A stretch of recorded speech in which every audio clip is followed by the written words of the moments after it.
Ant-Man and the Wasp is once again directed by Peyton Reed, the man behind the first film, and stars Paul Rudd and Evangeline Lilly and Michael Douglas, Laurence Fishburne, Michael Pena, T.I., and some other really talented people, and this follows Ant-Man as he is on his last few days of house arrest after the events of Civil War. He gets brief visitations with his daughter, and he is looking forward to so much getting that ankle bracelet off and finally being able to leave the house and be the father he wants to be.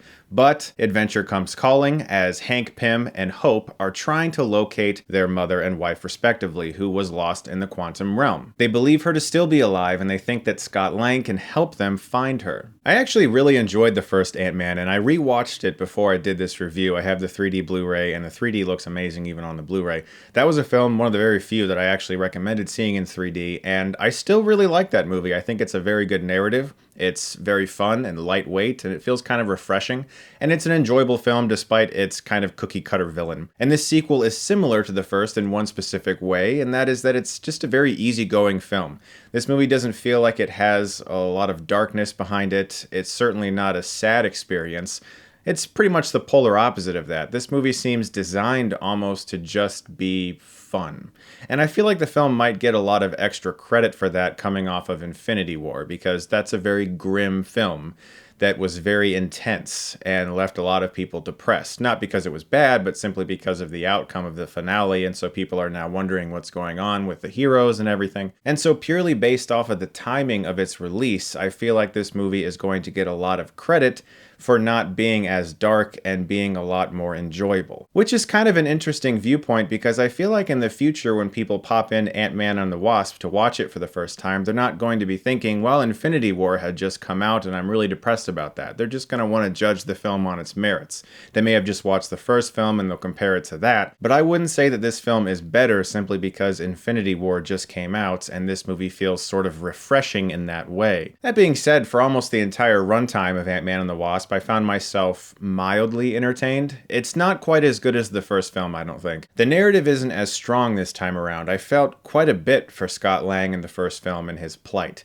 with trying to reconnect with his daughter, his criminal past. That takes a major backseat to this film, his criminal past, and it's mostly about him trying to sneak out while he's on house arrest, and quite a bit of character given to Hope, or the Wasp, who's definitely a highlight of the film. You could say she steals the whole movie, but I feel like that term is reserved for a character that wasn't supposed to, but ends up stealing the film, like an Ian Malcolm in Jurassic Park. I don't think that character was written to steal the whole movie, but Jeff Goldblum came in there and he stole the whole film.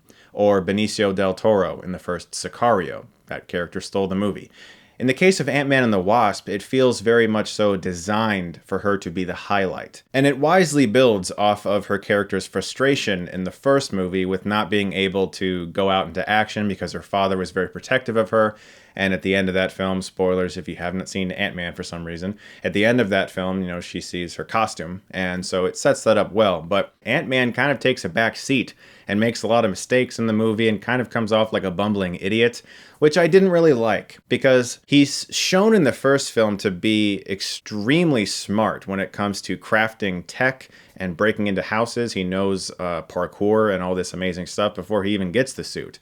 And then he adapts to the suit very quickly and even defeats the Falcon on their first initial encounter. It feels almost like they retconned Scott Lang in this film to be more of a bumbling guy, which I didn't particularly like, to be honest. Michael Douglas is once again really good as Hank Pym. I've always liked that character, but I specifically like Douglas as that character, and just like in the first, they have some incredible flashback sequences with de-aging effects. It's really amazing what people are able to do nowadays with computers, and it doesn't look like Tron Legacy or anything. Like, it's very realistic. Michael Pena, once again, is terrific as a supporting character. I really, really like him. He's very funny. This movie is pretty hilarious at times. It has a nice kind of easygoing feel, like I said, but for most of the movie, I felt like I would buy the Blu-ray, and I was fine with it, although it felt very middle of the road for me. And then something happens towards the end that I can't get into because it'll ruin it for you. And it really doesn't make sense. And they never truly try to explain what occurs. And even if it was in the comics, and it's not in this film, that's not fair. Because there's going to be thousands upon thousands who watch this movie who've never picked up an Ant-Man comic in their entire life. And so you can't rely on the knowledge of the comics to make your film better. And there's something that occurs towards the end of the film that I'm fine with occurring, but then you better damn well explain how all of this happened.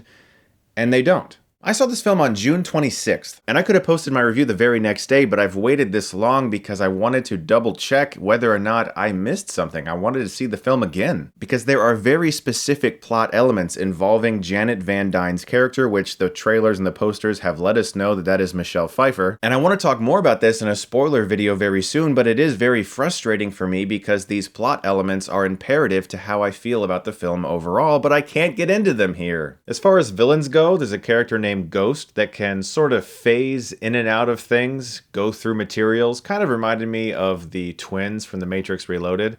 That character's backstory was intriguing, but the development for the character in the present, not so much. There's also another villain played by Walton Goggins, and his involvement in the film feels so inconsequential and forgettable in the long run that I almost think the character could be deleted and a few things shifted and the film would have been better as a result. It's more fast-paced than the first film and it feels lighter than the first film, but it's at the expense of a stronger narrative with better characters. And even though it is an entertaining film that I'm sure a lot of people will enjoy watching, it's very lazy when it comes to actually explaining things that happen in the film. This film just hopes that you'll accept it, and it kind of soured me on the whole experience. I'm gonna give Ant-Man and the Wasp a C+.